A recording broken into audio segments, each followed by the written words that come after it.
Le pregunto a usted, ¿cómo está el sistema de salud en México? ¿Cómo está el IMSS? ¿Cómo está el ISSSTE? ¿Hemos mejorado en los últimos años o estamos peor? ¿Hay medicamentos? ¿No hay? ¿Hay buena atención? ¿Operan a tiempo? ¿Qué está pasando en el sector salud? El día de hoy le voy a compartir casos porque tengo ciudadanos y ciudadanas como usted, voces que van a hablar y exponer sin censura la terrible realidad que estamos viviendo en el sistema de salud. Soy Lupillo González y esto es Libertad de Opinión. Y bueno, como les digo, vamos a entrar de lleno a este escabroso tema sobre el seguro social. Vamos a empezar con el seguro social y luego hablaremos de el ISSSTE. Por eso me gustaría que usted participara con su opinión. ¿Hemos mejorado o las cosas están peor? ¿Qué nos dicen cada vez que hay elecciones? Que vienen cosas mejores, nos prometen mil cosas, se invierten millones de pesos. La realidad es lo único que vale. Lo demás es puro discurso político. La pregunta así de entrada. En los últimos años, Rebeca Hernández, bienvenida. Gracias, Lupillo. Y está con nosotros también David Martínez, al cual le agradezco mucho que nos acompañen. La pregunta, muy concreta. ¿El sistema de salud en México en los últimos años ha mejorado o estamos peor? Estamos peor. En cuestión de salud, de 10 años para acá, la salud, de todo el servicio de salud se ha ido en declive en el Seguro Social. O sea, en lugar de avanzar, vamos como los cangrejos. ¿Cómo está el sistema de salud en México? Está de la fregada, Lupillo. Hay que decirlo con esas palabras, está de la fregada, con directivos que no tienen el sentido o empatía con los familiares y los pacientes, con muchas políticas inhumanas que llevan a los pacientes a sufrir un terror psicológico a tal grado que ya no quieren regresar a los hospitales. Y eso que tú mencionas, hemos visto muchas notas a nivel nacional donde ya el sistema de salud ya ha llegado a unos extremos donde vemos inclusive gente poniendo un garrafón, vemos hasta ahí con botes de estos envases de refresco partidos a la mitad, supliendo una mascarilla, unas cosas grotescas en este país. Y como tú dices, las cabezas tienen mucho que ver, mucha gente inhumana, hay muchas quejas y no se diga aquí en San Luis Potosí. A ver, Rebeca Hernández, durante estos últimos años donde nos prometieron que íbamos a estar como Dinamarca, si tú que lo vives constantemente, que asistes al seguro y que te ha tocado mil peripecias, ¿cuáles son las cosas que tú pudieras englobar y que más te encuentras cuando vas al IMSS? Ok, lo que yo siento es que no hay una empatía hacia el derechohabiente o hacia el enfermo. Hay demasiadas cosas que no te cuadran. Llegas a un sistema, a una atención médica, te citan a las 10, no tienes una hora de salida, no hay sillas ni siquiera donde sentarte, ¿sí? Déjate, sales de tu consulta médica con el especialista o el familiar y hay que hacer otra fila, llegas a farmacia, no hay medicamentos, tienes que volver a regresar, te mandan con algún especialista, las citas te las dan 6, 7 meses, llega tu cita y literal te dicen, no hay médico. Y hay que volver a reagendar. Ahora, ¿cuántas veces, en los últimos 6 años, por ejemplo, cuántas veces te ha tocado la falta de medicamentos? Literal. Normalmente siempre ha sido al año.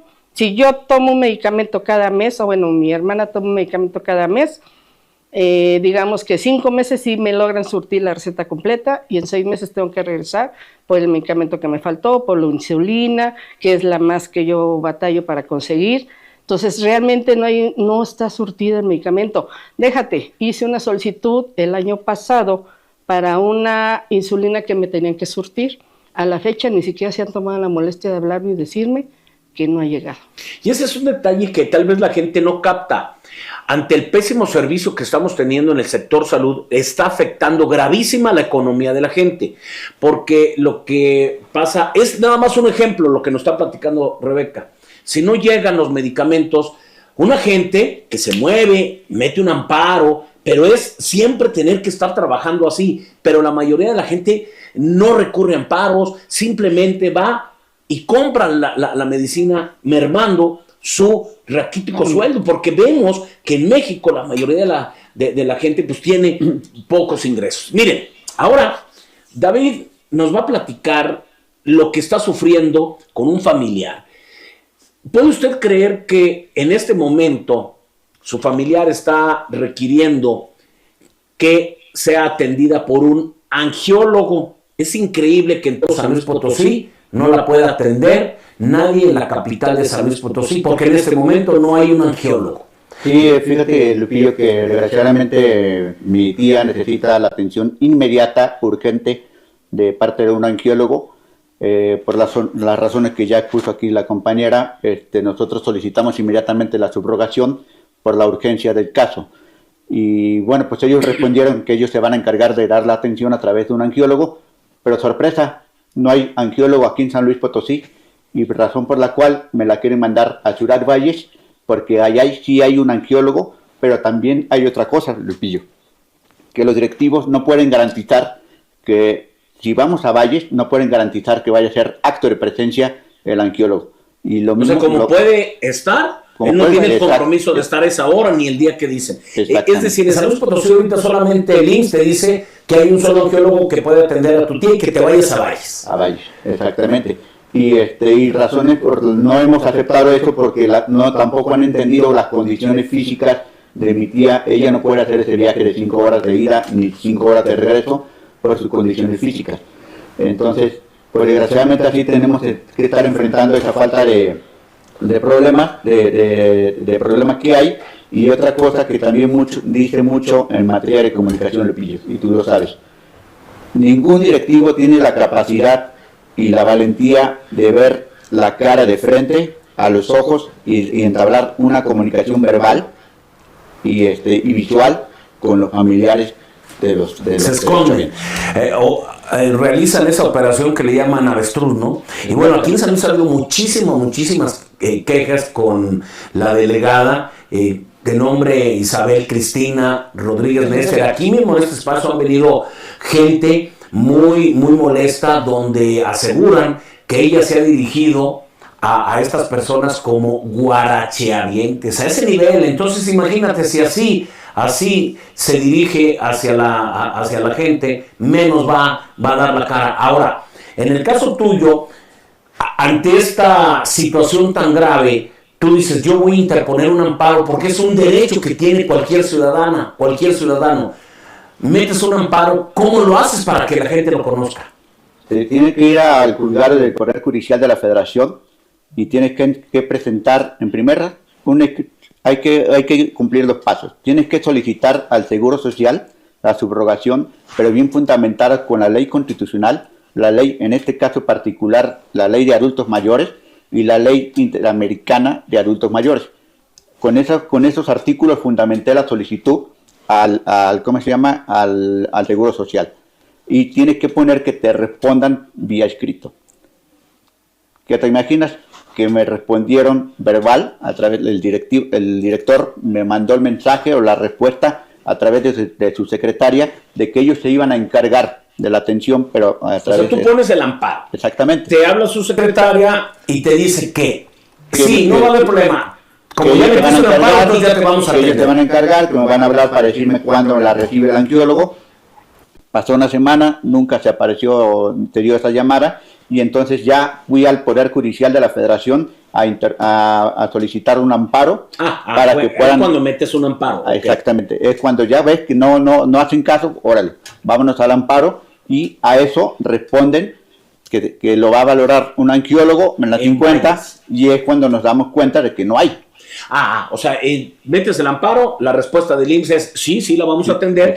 Vayan con un angiólogo a la clínica 50, llegas y en la clínica 50 te dicen nada más que con la novedad que aquí no tenemos angiólogo. Exactamente, unos dicen que renunció, otros dicen que se fue de vacaciones y el director pues ni tiene idea de lo que está pasando ahí. Pero como tú dices, hay precisamente la opción de subrogar. Exactamente. Que te atienda un médico particular y que el IMSS le pague esos honorarios. Pero ¿ahí qué pasó?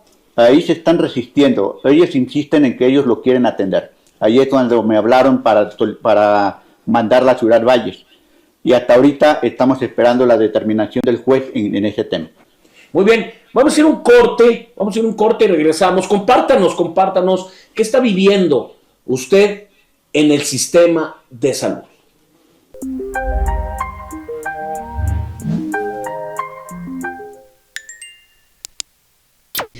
Algo muy importante cuando ustedes recurren a las citas al Seguro Social. Ven a mucha gente, ¿cómo? De hecho, yo veo demasiados pacientes, demasiada gente que acompaña en desesperada porque no hay una empatía.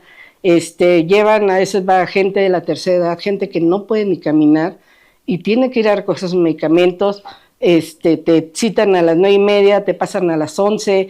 En lo personal hay un caso que es desesperante, que no sirven los elevadores. En las 50 hasta la fecha nada más sirve uno, son 3 los que hay. Hay gente que tiene que subir en silla de ruedas, no hay empatía.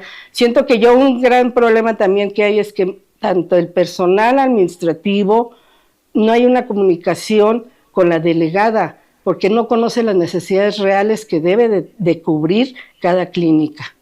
Entonces, los sindicatos también hacen mucho daño, porque hay demasiado personal que se siente protegido por los sindicatos y les vale queso, o sea, ellos cumplen y no hay, vaya usted, traiga esto. Entonces, realmente uno se desespera y trata de buscar siempre la solución. Llegas a una urgencia, no hay gasas, lo primero que te dicen, no hay gasas. Tú, como tienes tu paciente, pues vas y las compras. No hay agua, vas y la compras. Oiga, mire, necesitamos este medicamento, pero no hay. Tú, por mejorar a tu paciente, vas y gastas. O sea, estás mermando tu economía. Entonces, ahí ya te afecta tu economía. Son estancias a veces 2, 3 días. Urgencias, no hay ni siquiera dónde sentarte. No hay quien te dé instrucciones o te diga, su paciente está avanzando así. Te dicen, hoy te viene un médico. Y no hay nada. Y te vas desesperando porque la situación va acrecentando. No sabes nada de tu paciente. Tú tratas de llevar las cosas bien, de apoyar al personal, porque sí ves de repente que está muy desfasado, pero yo siento que no hay una comunicación ni con el director ni con la delegada. Nadie conoce las necesidades de la clínica.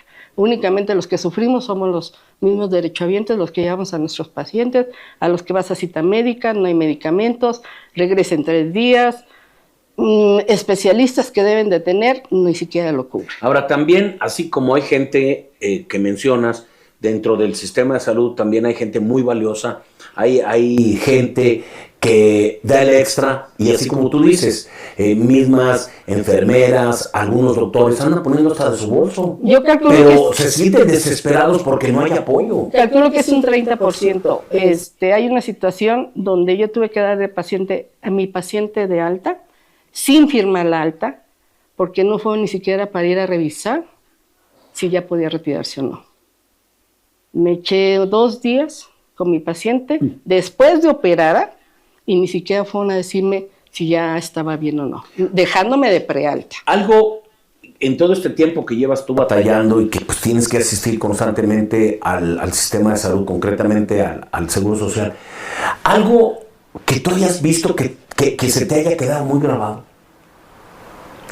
En una ocasión vi a un paciente bastante mal, ya era una persona de tercera edad, en el pasillo de urgencias, en el suelo, y literal sin ninguna atención.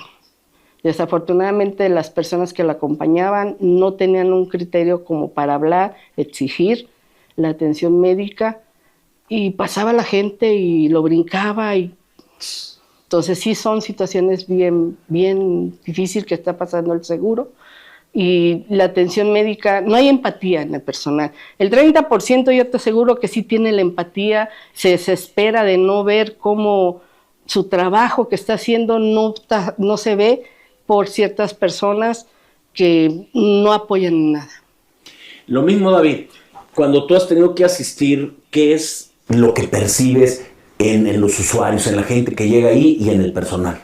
Yo, lo que yo he percibido es obviamente como un conformismo al servicio social, al servicio del seguro social, pero no tanto porque ellos quieran, sino tal vez porque no conozcan los procedimientos y no son capaces de reclamar a los directivos, a los enfermeros y a los doctores, ¿no? Pero sí también hay enfermeras a quienes mando saludos de ahí del seguro social, porque tienen más empatía que los Sí, del digo ISSSTE. que sí hay gente muy Sí. valiosa. Sí, incluso apoyan y se ponen de parte del lado de los familiares de los derechohabientes. Pero sí, el sistema no ayuda.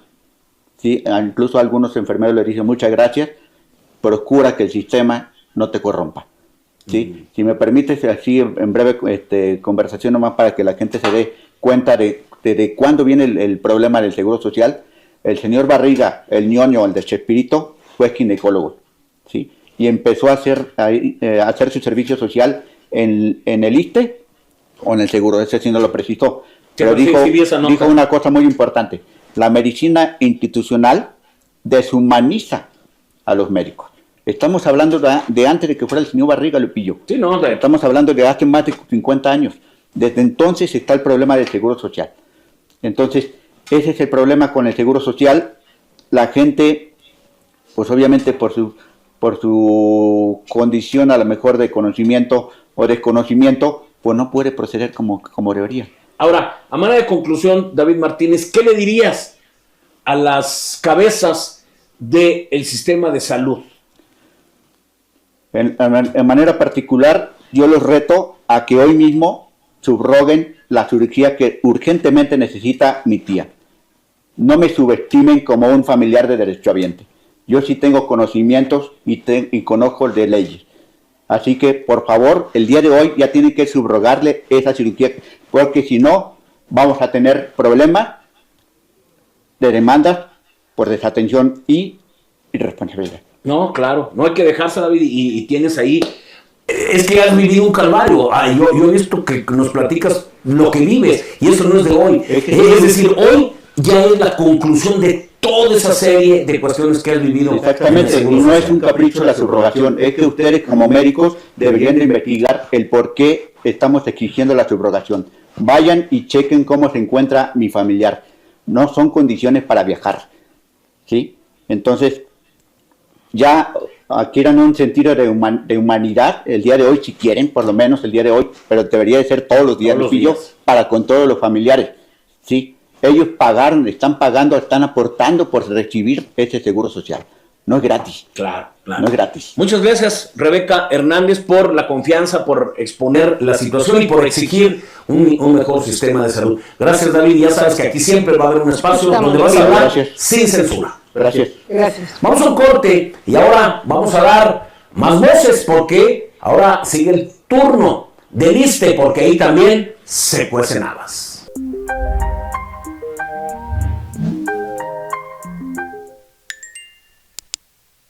Ahora vamos a platicar también de lo que está pasando en el ISSSTE.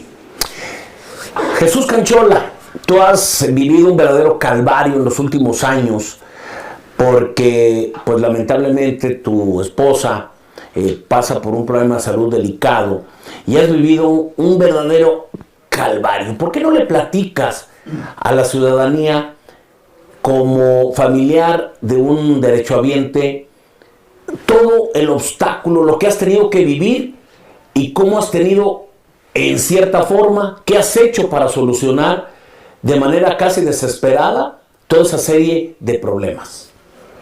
Sí, Lupillo, gracias por la invitación y muy buen día.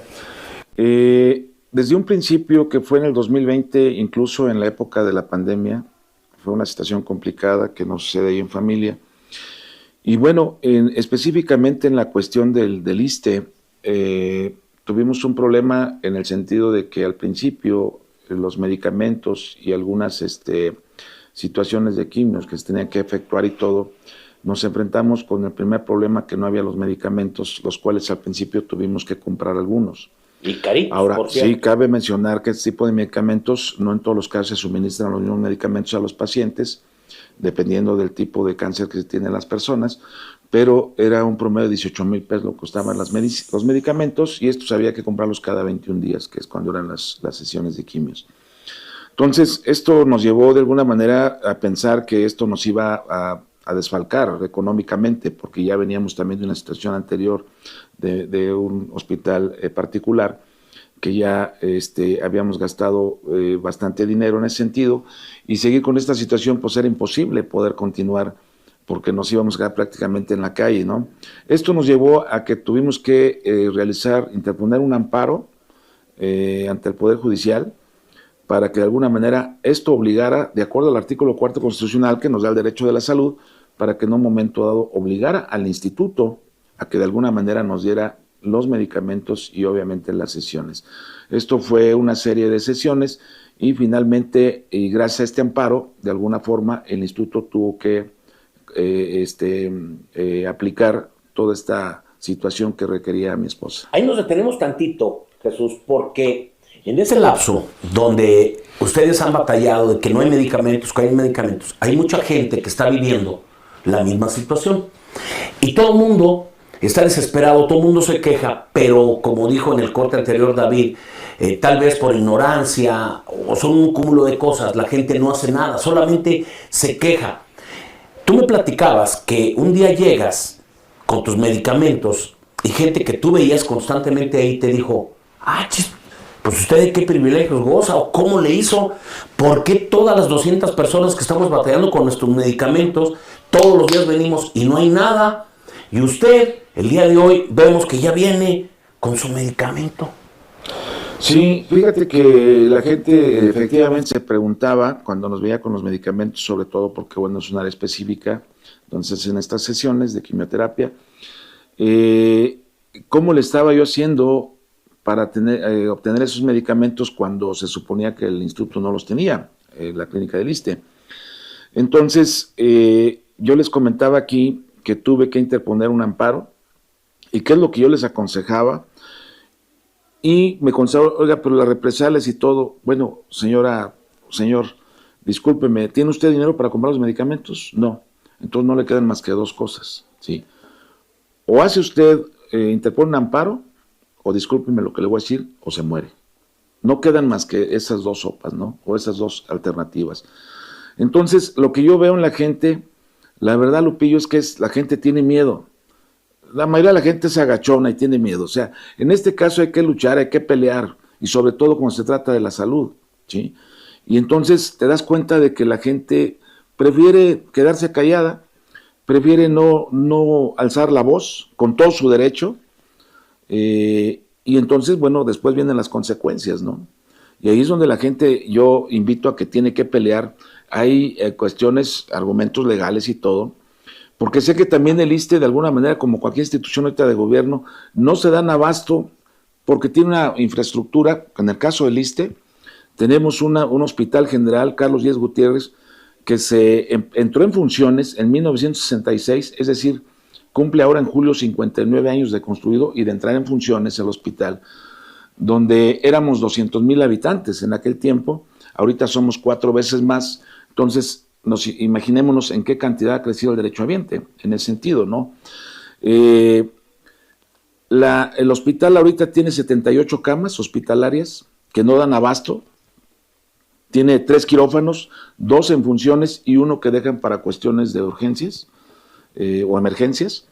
Entonces, no da abasto, ni la infraestructura que tiene, porque también, digo, un día nos tocó que estábamos en uno de los cuartos que son de 3 camas, llovió ese día y a mi esposa le tocó una gotera, solo chorro, una casi cascada ahí, la verdad, a las 2 de la mañana, que afortunadamente, bueno, lo práctico de las camas que tienen ruedas y pues tuve yo que moverla para, pues si no ahí se hubiera bañado completamente. O sea, necesita mantenimiento, y no tan solo mantenimiento, este tipo de infraestructuras, necesitan un edificio moderno, nuevo, práctico, que de alguna manera pueda cubrir las necesidades. Y hablando también de personal, obviamente, que se necesita bastante. Pero a ver, una cosa también importante, la corrupción daña el sector salud, porque si hubiera realmente honestidad, no hubiera empresas fantasmas que se llevan millones de pesos, compraran los medicamentos correctos, o sea, dinero vemos que sí hay, pero lamentablemente también vemos que hay mucha corrupción dentro del sector salud, y ahí es donde, lo que tú acabas de decir, ahí es donde se palpa. Por eso un techo se cae, por eso no hay un medicamento, por eso no se ha bien pagado el personal, porque arriba siempre hay una depredación del dinero público. Y tú lo ves, Jesús, en esa falta, o como decía en el corte anterior Rebeca Hernández, no hay ni siquiera funcionando unos elevadores. O sea, hay mil cosas que son el producto de lo que está pasando hoy en el sector salud. Pero a ver, alguien te dice, estoy desesperado, estoy desesperada, no me atienden, no me dan el medicamento que necesito, pero es bien difícil meter un amparo, o tengo que contratar un abogado y me va a salir bien caro. ¿Qué le dices a esta gente? Yo creo que lo más importante, insisto, es la salud. No tenemos los recursos necesarios, sobre todo dependiendo de la enfermedad, pero hay medicamentos que sabemos que son carísimos, que la verdad, yo me di cuenta, por ejemplo, en el Hospital La Loma, este tipo de procedimientos, cada sesión te cuesta, o costaba en ese tiempo, 30,000 pesos, cada 21 días. Entonces imagínate, me topé con una persona que me dijo que tenía que haber vendido un terreno, que vendió unas vaquitas que tenían aquí en la comunidad por el Saucito, para poder de alguna manera seguir avanzando con el asunto de su mamá. Y bueno, entonces esto es importante, pensar en el amparo, porque si no tengo otra alternativa, ¿y cuánto me cuesta? Hay incluso instituciones que podrían apoyarles, ¿sí? Hay abogados que de alguna manera se prestan para de alguna manera poder apoyar, pero pensando en lo que pudiera costar un amparo, les va a salir, no sé, de 10 veces más barato que todo lo que van a gastar. Pero realmente cuando tú tramitas el amparo es gratuito. O sea, tú vas a ir a los juzgados y ahí hay gente del propio juzgado que te asesora, te ayuda, y no cobran un peso. Sí, también. Esto puede ser directamente ahí en el Poder Judicial. Creo que es en la calle Palma, si no mal recuerdo la calle. Pedir de alguna manera el apoyo en ese sentido. Y obviamente lo importante del amparo es que, lo tuve como experiencia, metimos hoy el amparo y al tercer día ya le estaban ordenando al ISSSTE que otorgara los medicamentos. Pero fíjate, esa es también parte de la cuestión que vivimos en México. O sea, ¿por qué llegar? ¿Por qué llegar a un amparo para que un poder judicial le diga al ISSSTE, cumple con tu obligación, ¿no? O sea, terrible lo que estamos viendo en México. Sí, cuando lo vemos que es un derecho constitucional, hablábamos ahorita del artículo 4 constitucional. O sea, ¿qué necesidad tiene la gente de alguna manera andar buscando la forma de demandar o interponer algún amparo cuando tienen un derecho? Pero desgraciadamente, ya vuelvo a lo mismo, la infraestructura, el personal y todo es insuficiente para la cantidad de derechohabientes que tiene el ISSSTE ahorita. O sea, está desbordado. Está desbordado. Y no se ha invertido de manera correcta ni adecuada para dar solución a ese enorme crecimiento, ¿no? Exactamente, y ahorita comentábamos la falta de mantenimiento del edificio. Nos ha tocado, me tocó a mí la última vez un foco que vale 60, 70 pesos, un tubo, no tenía la cama. Los equipos para que generan o son parte del oxígeno no funcionan 2 de cada habitación, de 3 camas que tienen. Incluso hay de repente plagas, Juanes, que me tocó ver ahí, hormigas. Sé que de repente fumigan y todo, pero bueno, ya es un edificio completamente, estamos hablando de casi 60 años, Lupillo. Entonces, es insuficiente. Hay gente muy buena, claro, la cuentas con los dedos, médicos, enfermeras, administrativos, gente muy buena, pero también gente no muy buena, ¿sí? Que no, ni buena en su profesión, ni buena en su corazón, ¿me entiendes? O sea, ahí desgraciadamente te das cuenta de que mucha gente parece que vas a pedir, a mendigar, a pedir limosna, casi llorando a que te atiendan. Me ha tocado ver pacientes que en un momento llorando porque les dijeron que en diciembre los iban a operar y resulta de que pues siempre no, y van a pasar otros 6 meses. La enfermedad estamos de acuerdo que no puede esperar. No vas tú, oiga, es que me duele el estómago, tengo un dolorcito de cabeza, pues tengo unas aspirinas y no pasa nada, ¿no? Hay enfermedades, como ahorita lo comentaba el compañero David, que está cañón, y no hay los médicos, y de repente, es cierto, tú vas, no, pues no está el doctor, no vino, o ya se fue de vacaciones, oiga, pero me citaron para hoy, y hace 3, 4 meses, no, pues no está el médico, ¿no? O ya renunció, ¿sí? Entonces, todo ese tipo de cosas te topas. Nosotros somos de aquí, menos mal, pero la gente que viene de la Huasteca, de la zona media del altiplano, que viene a una sesión de quimioterapia y sabe que no hay medicamentos. Sí, no. Entonces, pues como vivo aquí a la vuelta, no hay problema, mañana regreso. Sí, O sea, te topas con todo este tipo de situaciones y créemelo, Lupillo, me di cuenta yo que mucha gente incluso en las quimios ya no regresaba. Y yo quiero pensar, digo, ¿qué pasó con esta gente, no? O sea, porque vuelta y vuelta y luego que te pagan el transporte, pero es un show para que te lo paguen y tampoco no tienes el tiempo. Ahora hay gente adulta, gente de edad. Conocí a una señora que le hacía favor a una vecina de traerla de la zona media, porque la señora ella es sola. Sí. Entonces se apoyaba con una vecina para que la pudiera traer a sus sesiones y todo. Entonces es una situación muy compleja, muy complicada del ISSSTE. Ojalá que los gobiernos pudieran poner atención en ese sentido, y no tan solo el gobierno federal, hombre, el gobierno estatal también que apoye, el gobierno municipal en la medida de lo posible. Yo creo que todos se pueden. Los sindicatos, como ahorita comentaba Rebe, o sea, los sindicatos también, el de maestros es poderosísimo. ¿Por qué no ejercen esa presión tanto a nivel local como a nivel nacional para que de alguna manera se vea la posibilidad de que se haga un edificio nuevo, moderno, práctico, que toda la gente tiene derecho a tenerlo? Claro. ¿Sí? Pero los sindicatos, pues también charros, ¿verdad? Que están ahí dormidos. Ahora, a manera de conclusión, Jesús, ¿qué le dirías viendo directamente a los funcionarios, a los servidores públicos, a quienes toman las decisiones en este país relacionado con la salud? Simple y sencillamente que es un caso, donde hay que tener algo de humanidad, de sentimiento, de amor por el prójimo, porque yo me di cuenta, llevo 4 años con esta situación, me he dado cuenta de cómo de veras sufre la gente, y no es posible que en un momento sigamos en estas condiciones, ¿no? Yo creo que como mexicanos tenemos que exigir de alguna manera que se nos ponga atención, que se hagan los hospitales realmente funcionales, con el equipo necesario, porque también de equipo se batalla bastante, todos accesorios, todas las situaciones, suministros que necesitan, es complicado, el personal, ojalá que de veras se pusiera las pilas el gobierno y de alguna manera pudiera apoyar en ese sentido, pero que también de alguna manera exijamos la sociedad. Porque mientras no les hables, no les digas nada, mientras no levantes la voz, pues ellos ahí se la llevan, ¿no? Primero un mensaje a las autoridades. Ahora, ¿qué le dirías a esa gente que está batallando semana por semana, día con día, y que lamentablemente se queja, vive terribles problemas, pero no alza la voz? Es lo que te decía yo en un principio. Yo creo que tenemos que levantar la voz, tenemos que exigir, porque tenemos un derecho. Sí, no vamos a pedir limosna ni a mendigar a nadie, ¿sí? Tenemos un derecho y hay que tener dignidad. Los médicos, las instituciones, las enfermeras, todo el personal tienen la obligación de atenderte finalmente.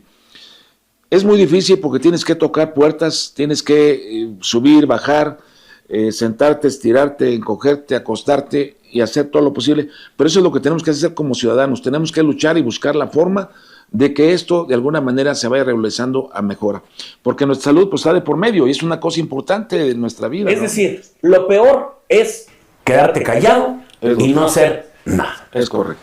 Mi querido Jesús Canchola González, te agradezco mucho la confianza y que esta mañana nos hayas compartido estas vivencias, estas lamentables situaciones, y más te reconozco y te felicito que alces la voz y seas un ejemplo de no quedarse solamente con las quejas. Gracias.